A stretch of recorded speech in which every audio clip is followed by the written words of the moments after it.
குஷி தான் பாப்புலர் அப்பளம் எல்லாருக்கும் favourite. For traditional, latest and modern jewelry, visit Jill Mill Fashion Jewelry at T Nagar, Chennai. பார்த்துருப்பீங்க, கடந்த ஒரு 2-3 நாளாக சோஷியல் மீடியா அடிச்சு நவுத்திட்டு இருக்காங்க.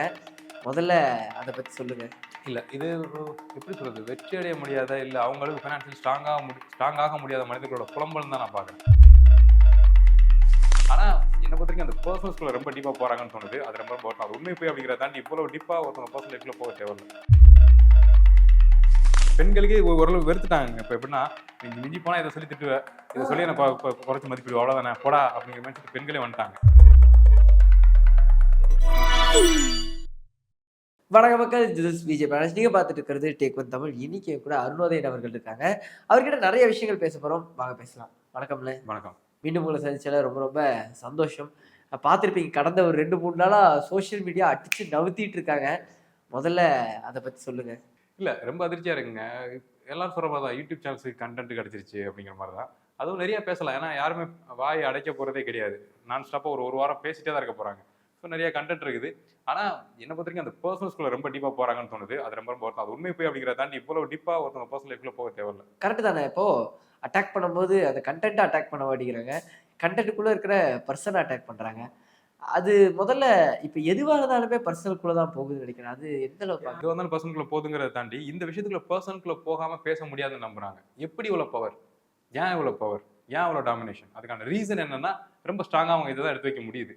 ஸோ அதனால் வேறு ஆப்ஷனாக தான் எடுத்து வைக்கிறாங்க. அதுவுமே ஒரு நாகரிகமான வார்த்தைகளில் கொஞ்சம் பேக்கப் இருக்கு போல உங்களுக்கு, அதனால இப்படி பண்ணுறாங்க. ஸோ விஷயத்துக்கு ஒரு ஒன்று விஷயத்த பேசாமல் விஷயம் இருக்கட்டும், பேக்கப் எவ்வளோ பேக்கப் நான் சொல்கிறேன், வரலாறு சொல்கிறேன் அப்படின்ட்டு ரொம்ப டீப்பாக போகிறாங்க.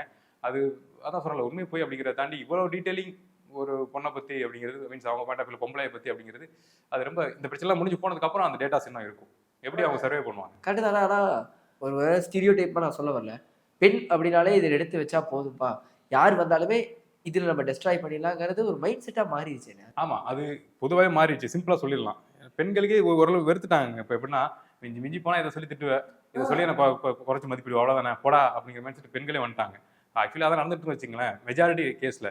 ஆனால் இந்த கேஸில் இவ்வளோ ஸ்ட்ராங்காக சொல்கிறாங்க அப்படின்னா, நான் பார்த்த வரையும் பல சேனல் இன்டர்வியூ கொடுக்குற பெரிய பெரிய தலைகள் எல்லாமே இந்த விஷயத்தை பற்றி அவங்க பர்சனல் லைஃப் பற்றி ரொம்ப ஸ்ட்ராங்காக எடுத்து வைக்கிறாங்க. இப்படி தான் நடந்திருக்கும், இதுதான் உண்மை, எனக்கு தெரியும், அதுக்கு ப்ரூஃப் இல்லாமல் நான் பேசுகிறேன் அப்படிங்கிற மாதிரி அவங்க பேசுகிறாங்க. ஸோ அது எந்தளவுக்கு உண்மைத்தன்மை இருக்குங்கிறது நமக்கு தெரியல. ஆனால் அந்த மாதிரி சொல்கிறது தான், இவ்வளவு டெப்த்தாக போக தேவையில்லை. கரெக்டு தானே. கொஞ்ச நாளைக்கு முன்னாடி ஒரு 3-4 months முன்னாடி அதுலேருந்தே வந்து ஆக்ட்ரஸ்க்கு இது பேச ஆரம்பித்தாங்க. எல்லா ஆக்ட்ரஸாக பேர் குறிப்பிடனால எல்லாருக்குமே தெரியும் இந்த ஆக்ட்ரஸை இவங்க உங்களோட வச்சு பேசினாங்கிறது. அப்பயும் எனக்கு இதே சந்தேகம் தான் இருந்தது. ஒருத்தவங்க மீடியாலையாக இருக்கட்டும், ஒரு இதுலையாக இருக்கட்டும், ஒரு ஃபேம் வந்த உடனே இவங்க அவங்களோட ரிலேட் பண்ணுறது, அவங்க முன்னாடி இதுக்கு என்னெல்லாம் பண்ணாங்க, அது அவசியம் இல்லை தானே. அவங்க அந்த இடத்துக்கு வந்தாச்சு. ஆனால் அது இது எந்த அளவு தேவையாக இருக்குன்னு இல்லை, இது எப்படி சொல்கிறது, வெற்றி அடைய முடியாத இல்லை அவங்களுக்கு ஃபைனான்சியல் ஸ்ட்ராங்காக முடியாத மனிதர்களோட புலம்பல் தான் நான் பார்க்குறேன். ஏன்னா இப்போ ஆப்ஷன் இருக்குது உலகத்தில். எப்போவுமே ஒரு இடத்துக்கு வளர்ந்து போனோம் அப்படின்னா பேக்கப் இருக்குது. நீ இப்படி குறுக்கோழிகள் மூலமாக போகலாம், இல்லை நேர் வழியில் போகணும்னா டைம் எடுக்கும். அந்த ஆப்ஷன் கொடுத்துருக்காங்க. ஸோ அதில் அவங்க இந்த தவறான வழியில் குறுக்கோழிகள் சொல்கிற விஷயம் ஃபேவரிசம் பண்ணி மேலே போயிடறான்னு வச்சுங்களேன், அது இவங்களால ஏற்றுக்க முடியல. நான் இவ்வளோ வருஷமாக இங்கே போராடிட்டு இருக்கேன், நீ டக்குன்னு பண்ணி போயிட்டே பண்ணு. ஸோ இது தவறான வழி தான். ஆனால் தவறான வழியில் முன்னேறி ஒரு இடத்துக்கு போய் அடைஞ்சிட்டாங்கன்னா அதுக்கு பின் விளைவுகள் உறுதியாக இருக்கும். அப்படியே நம்மளோட வேகமாக போயிட்டாங்க அப்படின்னு நம்ம வந்து ஏக்கப்படவோ இல்லை புலம்பவோ தேவையில்லை. அவங்க இப்படி ஒரு வேலை செஞ்சு போயிருக்காங்கன்னா இங்கே செஞ்ச அந்த வேலையில் எதுவுமே சும்மா இருக்காது, விரட்டிக்கிட்டே இருக்கும் லைஃப் ஃபுல்லாக. ஸோ அந்த ஸ்ட்ரெஸ் அவங்க அனுபவிச்சு தான் ஆகணும். அது இவங்களுக்கு புரிய மாட்டேங்குது. இந்த விஷயத்தை மட்டுமே சொல்லி இதெல்லாம் பண்ணி வந்தாங்கிறாங்க. அதுதான் நம்ம பேசாட்டியுமே அவங்க ஹிட்டனாக செஞ்ச பல வேலைகள் அவங்க லைஃப்பில் பின்னாடி வரும். கண்டிப்பாக. நான் இந்த இஷ்யூ பற்றி கேட்போம். மணிமேகலை அவங்களோட இஷ்யூ நீங்கள் கண்டிப்பாக அந்த வீடியோஸ் எல்லாம் பார்த்துருப்பீங்க. அதுவெல்லாம் வச்சு பார்க்கும்போது உங்களுடைய கருத்து என்னவா இருக்குன்னு யார் மேலே இல்லை? சில மணிமேகலை வந்து இந்த விஷயத்தை பேச வேணாம்னு சொல்லி ஒரு வீடியோ போட்டாங்க. இது விஷயம் நான் சொல்லிட்டேன், அது யார் என்னன்னு சொல்லி நீங்கள் பேசாதீங்க, நான் கடந்து போயிட்டேங்கிற மாதிரி. ஆனால் இது ஒரு பயங்கரமான பிளே தான். எனக்கு இது நடந்துருச்சு, எனக்கு இவ்வளோ ஃபாலோவர்ஸ் இருக்காங்க, இந்த டைமில் என்ன ப்ரெஷர் கொடுத்து அனுப்புகிறேன்னா நான் விஷயத்தை மக்கள்கிட்ட சொல்கிறேன், உன் பேரை சொல்ல மாட்டேன். ஏன்னா விஷயம் என்னன்னா, நீங்கள் வந்து முறையிடுறது சில இடங்கள் இருக்குது, அதை தாண்டி நான் கடைசியாக மக்கள்கிட்ட சொல்லிடுறேங்கிறது டேஞ்சர். அதுவும் ஃபுல் பாசிட்டிவ் மணிமேகலைக்கு வைப் இருக்குன்னு அவங்களுக்கு தெரியும். தெரிஞ்சதை போட்டு உடைக்கிறாங்கன்னா அதுதான் விஷயம். 60 லட்சம் பேருக்கு மேலே அந்த அவங்க வீடியோ ஒரிஜினல் வீடியோ பார்த்துருக்காங்க. எல்லா சேனல்ஸ்லையும் கிட்டத்தட்ட 5 லட்சம் 6 லட்சம் ஒரு 24 ஹவர்ஸ்க்குள்ள எகிருது வியூஸ். ஸோ இப்படிப்பட்ட விஷயத்தை அவங்க கொளுத்தி போட்டாங்க. தெரிஞ்சதான் கொளுத்தி போட்டுருங்க, தெரியாமலாம் கிடையாது. ஸோ இது பிரியங்காவை என்ன நீ காலி பண்ணிடல, உன்னை நான் வேற மாதிரி காலி பண்ணுறேங்க தான் உண்மையாக சொல்லப்போனால் இந்த வாரில் மணிமேகலை வின் பண்ணிட்டாங்க. ஆனால் இப்போது ஒருவேளை பிரியங்கா அவங்களுடைய சைட்லேருந்து ஒரு எக்ஸ்பிளனேஷனோ இல்லை இதுவோ வந்தது அப்படின்னா எகைன் இந்த சைட் குடும்பத்தில் ஒரு வாய்ப்பு இருக்குல்ல. ஆமாம், பேச ஆரம்பிச்சா பேசுவாங்க. பேசாத வரைக்குமே சரி தப்புங்கிற மூடில் அமைதியாக எல்லாருமே இருக்காங்க.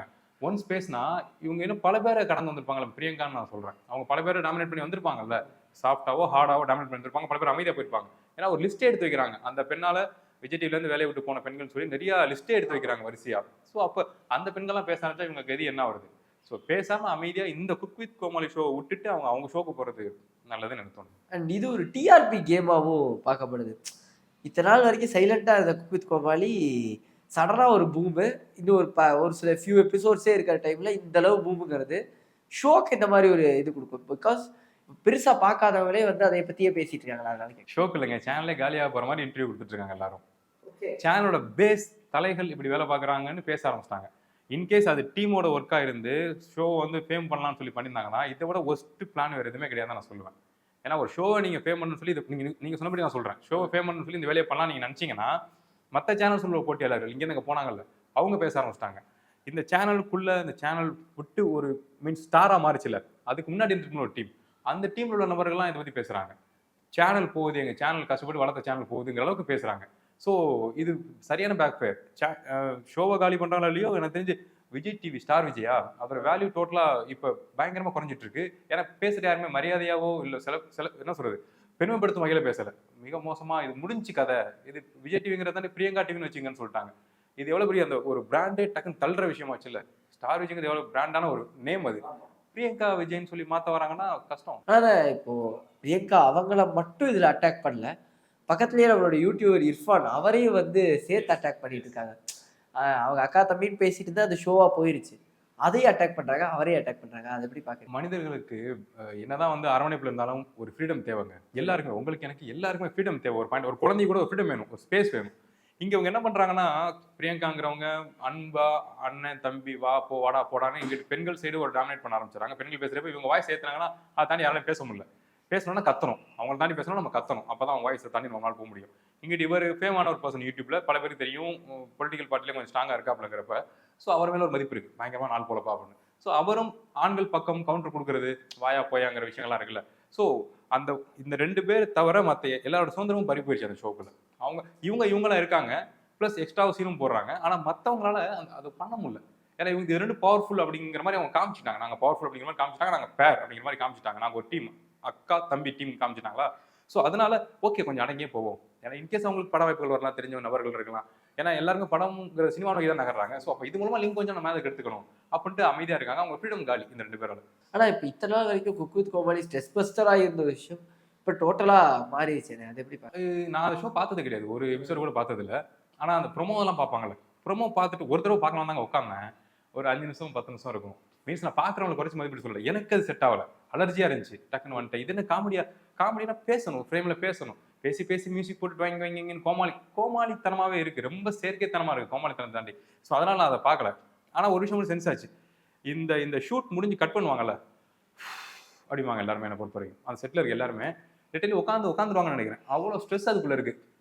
டைமிங் கவுண்டர் குடும்பம் பார்க்குது, குழந்தைங்க பார்க்குது, ஒரு 2 பேரோட பர்சனல் லைஃப் இருக்குது, 2 பேரும் வளரதான் வந்திருக்கும். ஸோ கோமாளி குக் ஜட்ஜின்னு சில லிமிடேஷன் இருக்குது. ஸோ அதுக்குள்ளே தான் அவங்க ப்ளே பண்ணணும், அதை தாண்டி ப்ளே பண்ணால் வேல்யூ போயிடும். ஸோ அதையும் பார்த்துக்கிட்டு ஃபன்னும் பண்ணிக்கிட்டு தன்னையும் ரொம்ப டவுன் பண்ணிக்காம ஒரு வேலை பண்ணுறாங்கல்ல, இது நம்மளை சிரிக்க வைக்கிறாங்க. ஆனால் அந்த ஒர்க்குக்குள்ளே அவ்வளோ ஸ்ட்ரெஸ் இருக்குது. இவ்வளோ பேர் சேர்ந்து இயங்கிட்டு இருக்காங்கல்ல, 2 பேர் 3 பேரா பேசுறதுக்கு எத்தனை பேர் 10 பேருக்கு மேலே இயங்குறாங்க. ஸோ அதுக்குள்ள ஸ்ட்ரெஸ் இருக்கு. நான் நம்பினேன் அந்த ஸ்ட்ரெஸ் இப்படி வெடிச்சிருக்கு. முன்னாடி வந்து பார்த்தீங்கன்னா இது ஒரு காமெடி ஷோ, எல்லாருமே பார்க்குற ஷோ அப்படிம்பாங்க, ஃபேமிலி குழந்தைங்க எல்லாருமே பார்ப்பாங்க. இப்போ டபுள் மீனிங் ஜோக்ஸ் ஜாஸ்தி ஆயிடுச்சு, அதுவும் ஒரு டாக் இருக்கு. அதை எப்படி பார்க்குறீங்க? அதாங்க ஒரு ஷோ ஆரம்பிக்கிறப்ப எந்த ஆடியன்ஸை டார்கெட் பண்ணுற ஒரு பிளான்ல ஆரம்பிப்பாங்க. அதில் யாருக்கெல்லாம் ஒர்க் அவுட் ஆகுது அப்ளை ஆகுது நம்ம ஷோ அப்படின்னு பார்ப்பாங்க. ஸோ குழந்தைங்க வீட்டில் பார்க்குறாங்க, ஃபேமிலி பார்க்குறாங்க அப்படிங்கிறத தாண்டி இதை மீம் போட்டு ஃபேம் ஆக்குனது யார் அப்படின்னா முழுக்க இந்த ஐடி எம்ப்ளாய் பசங்க இளைஞர்கள் தான். செம்ம ஃபன்னாக இருக்குது, ஸ்ட்ரெஸ் பஸ்டராக இருக்குன்னு ஒரு பீரியட்ல முழுக்க அதை பற்றி ப்ரைஸ் பண்ணிட்டு இருந்தாங்க. ஸோ அப்போ பார்க்குறாங்க டார்கெட் ஆடியன்ஸ் வந்து இளைஞர்கள் தான், அவங்க தான் அதிகமாக ஷேர் பண்ணுறாங்க அப்படின்னு டபுள் மீனிங் போலாங்கிற பிளானாக தான் இருக்கும். ஸோ அது என்ன சொல்கிறது, அது லாஸ் தான். ஒரு ப்ரோக்ராம் ஃபஸ்ட்டு எதுக்கு ஸ்டார்ட் பண்ணுறோங்கிற அந்த கோலை தாண்டி எங்கே இழுத்துட்டு போகுதுன்னு அதன் போக்கில் போகிறது. இது ஃபேம் ஆகுது, யார் மூலமாகுது, இளைஞர்கள் மூலமாகுது. இளைஞர்கள் முழுக்க டபுள் மீனிங் ஜோக் ரொம்ப பிடிக்கும். ஸோ அந்த ஃப்ளோக்கு நம்ம போகணும்னு அந்த ப்ரோக்ராமோட ஐடியாலஜி இழுத்துட்டு அதோட ஃப்ளோக்கு போயிட்டாங்க. ஸோ அதுவே ஒரு பிழை தான் நான் சொல்றேன். இப்போ இது வந்து டோட்டலாக சேனலோட நேம் பாதிக்கும்னு நினைக்கிறீங்களா? இப்போ ஷோவோட நேமாக தாண்டி சேனலோட நேம் பாதிக்கும்னு நினைக்கிறீங்க? பாதிக்கப்பட்டுருச்சு, அதான் சொல்றாங்களே. இது விஜய் டிவிங்கிற தாண்டி பிரியங்கா டிவின்னு மாத்திக்கலாம்னு பல பேர் இன்டர்வியூ சொல்றாங்க. பெரிய பெரிய ஆட்கள் அவங்க சொல்றவங்கலாம் பல முன்னாடி விஜய் டிவியில் ஒர்க் பண்ணவங்கலாம் சொல்றாங்க. பழைய விஜய் ஸ்டார் விஜயா அதில் ஒர்க் பண்ணவங்க சொல்றாங்க. ஸோ அப்படி இருக்கப்ப அவங்க என்ன சொல்றது அஃபிஷியல் ப்ரெஸ் அவங்க. ஸோ அவங்களே இவ்வளோ ஸ்ட்ராங்காக பேசுறப்ப பொய்யான விஷயங்களை பேச மாட்டாங்க. அதுவும் ஒரு பெண்ணை பற்றி எதுக்கு தவறாக பேசணும்? ஸோ இவ்வளோ உறுதியாக பேசுறாங்கிறப்ப மாறிடுச்சு, பேர் டவுன் ஆகிட்டு இருக்கு. ஆக்சுவலி ரொம்ப டவுன் ஆகிட்டு இருக்கு. ஆனால் ஒரு சில கிளிப்ஸ் தான் நீங்கள் பார்த்துருப்பீங்கல்ல, ஆனால் உங்களுக்கு பார்க்கும்போது பிரியங்காவை டாமினேட்டிங்காக தெரியும். இல்லை எனக்கு ரொம்ப ஈஸியாகவே எனக்கு அவங்க செட் ஆக மாட்டாங்க. மீன்ஸ் பேசுறது, பழகுறது, அப்ரோச் பண்ணுறது, அது சொல்கிறேன். இன்கேஸ் நம்ம ஆப்ஷன்ஸ் இருக்குது, இப்போ விஜய் டிவிலாம் போகிற மாதிரி இருக்குன்னா இவங்கெல்லாம் மீட் பண்ண கஷ்டம்ப்பா, இவங்கள்ட்ட பேசுறதே கஷ்டம்ப்பான்னு எனக்கு தோணும். என் டைப் அப்படி. அவங்க எப்படின்னு எனக்கு தெரியாது. இந்த டிவியில் காமிக்கிறாங்கல்ல ஒரு ஜோஷ், ஒரு பவரோட பேசுகிறாங்கல்ல, வாடா தம்பி போடா என்ன பண்ணுற, அந்த ஒரு டோன் இருக்குல்ல, அதை என்னால் ஃபேஸ் பண்ண முடியாது. நான் அந்த டைப் கிடையாது. அதுக்கு நான் ஒத்தே வர மாட்டேன். அவங்க சூப்பராக இருக்கலாம், நான் ஒத்து வர மாட்டேன் அதுக்கு. ஸோ அப்படி நான் பார்க்குறப்ப எனக்கு கொஞ்சம் பதட்டமாக தான் இருந்துச்சு. இவங்கள டீல் பண்ணுறது ரொம்ப கஷ்டம் பண்ணு. ஸோ அதை தான் சேனல் எல்லாருமே ஃபீல் பண்ணியிருக்காங்க. இப்போ ரீசெண்டாக எல்லாரும் சொல்லிட்டு இருக்கிற விஷயம் இர்ஃபானும் பிக் பாஸ் போகிறாரு அப்படிங்கிறது தான். இதை வந்து ஒரு பிளேவாகவும் மாற்றிட்டாங்க. இர்ஃபான் அவருக்கு பிக் பாஸ் போனால் இது எந்த மாதிரி ஒரு விஷயத்தை கிரியேட் பண்ணணும்? பேக் பேர் தாங்க ஆகும். ஆக்சுவலாக இர்ஃபானுக்கு அது என்ன சொல்கிறது, மீடியா அவரை பயங்கரமாக பயன்படுத்திட்டு இருக்கு. அவர் ஆக்சுவலாக நெகட்டிவ் ஃபேம்குள்ள தான் இருக்காரு.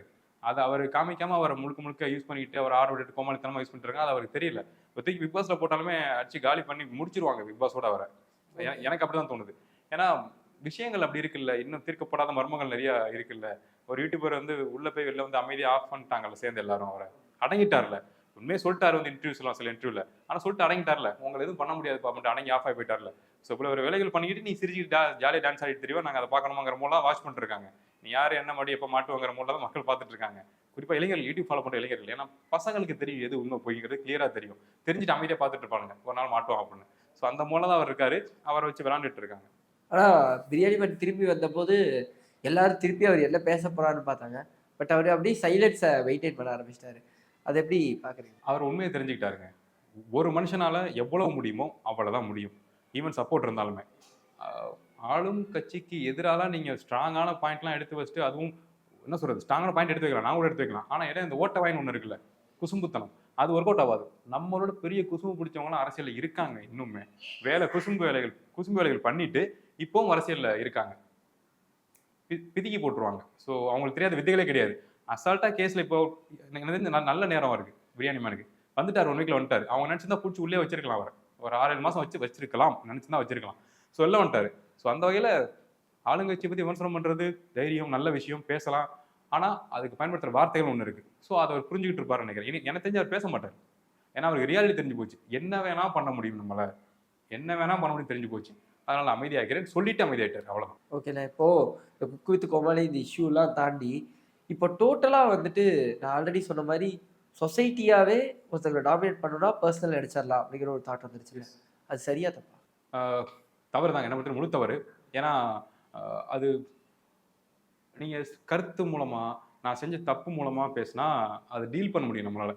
அது உண்மை போய் நான் ஒத்துக்கிட்டு கூட ஆமாம் நான் தப்பு பண்ணேன்னு ஒத்துக்க கூட முடியும். ஆனால் நீங்கள் அந்த பிரச்சனையை தாண்டி பர்சனலுக்குள்ளே போகிறீங்கன்னா ரெக்கவர் ஆகி வர்றது ரொம்ப கஷ்டம். ஏன்னா பர்சனல்ங்கிறது நம்மளை தாண்டி நம்மளை சார்ந்த பல பேர் இருப்பாங்கல்ல, பிரச்சனை கடந்து போயிடும், எல்லாரும் பேசிட்டு போயிடுவோம். ஆனால் அதெல்லாம் பாதிக்கப்பட்ட அவராக இருக்கட்டும், அந்த குடும்ப சார்ந்த நபர்களாக இருக்கட்டும், அவங்களுக்கும் அந்த ப்ரெஷர் இருந்துகிட்டே இருக்கும். நீ இந்த வேலை செஞ்சனால தானே என்னை பற்றிலாம் மீடியாவில் பேசினாங்க அப்படிங்கிறது லைஃப் லாங் அவங்க பர்சனலாக இப்போ ஜாலியாக இருக்கலாம்னு நினைக்கிறப்ப கூட இந்த பேச்சு வந்து அவங்களுக்கு சண்டை வரும். ஸோ பர்சனல் நம்ம தெரியாமல் டச் பண்ணிட்டு போயிடுறோம். ஆனால் லைஃப் லாங் அவங்க பர்சனல் கேஸ் தான் அதுக்கப்புறம். அதை ஏன் பண்ணுறாங்கன்னு எனக்கு தெரியல, வருத்தமாக இருக்குது. அது ரொம்ப வருத்தமான ஒரு விஷயமா தான் மாறிட்டு இருக்குங்க. சரி, இப்போ பிக் பாஸ் வருது, அதை பற்றி உங்களுடைய கருத்து என்ன? நல்ல விஷயம் தாங்க. விஜய் சேதுபதி சார் வராப்பில் வித்தியாசமாக பண்ணுவாருன்னு நினைக்கிறேன்.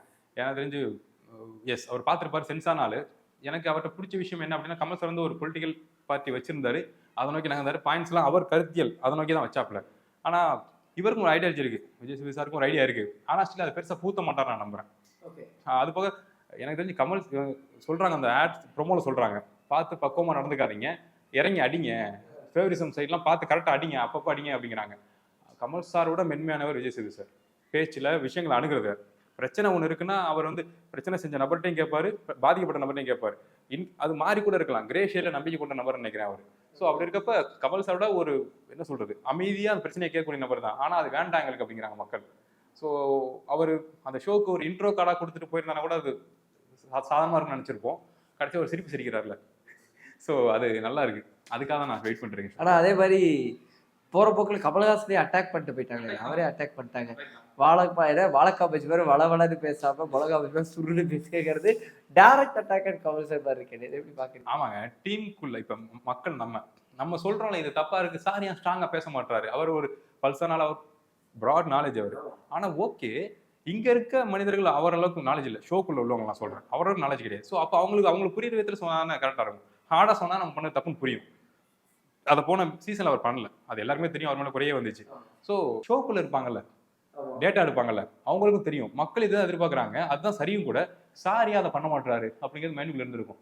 ஸோ அடுத்த ஷோல புது ஆள் வரப்ப ஸ்கிரிப்ட்ல அதை இறக்கி அதை சேர்த்து விட்டுரு அப்படின்னு சேர்த்து விட்டாங்க. ஆனா இப்போ பிக் பாஸ் அந்த சீசனாலதான் இப்ப கமல் வெளியே போயிட்டாரு நினைக்கிறேன். இல்ல, அது சான்சஸ் ஜீரோங்க, அதெல்லாம் வாய்ப்பே கிடையாது. அதெல்லாம் இல்லை, அவர் படங்கள்ல ரொம்ப பிஸி ஆயிட்டாரு. கல்கில எவ்வளவு பெரிய ப்ராஜெக்ட் அது. ஸோ அடுத்த பாட்டுக்கு சார் நிறைய அங்கே ஸ்பாட்ல இருந்தாகணும். ஸோ அவரோட கோல் சினிமா கலைஞன் தானே அவர். ஸோ டைம் பாஸ்க்கு ஜாலியாக வந்து இதை பண்ணிட்டு இருக்காரு தவிர அவருக்கு வேலை டிவி கிடையாது. ஸோ அதனால தான் போயிருக்காரு. ஓகே, நிறைய விஷயம் பேசணும். பிக் பாஸ் பத்தியும் சரி, குக் வித் கோமாளி பத்தியும் சரி. இந்த ஒரு சந்திப்புக்கு ரொம்ப நன்றி, தேங்க்யூ. खुशी खुशी தான்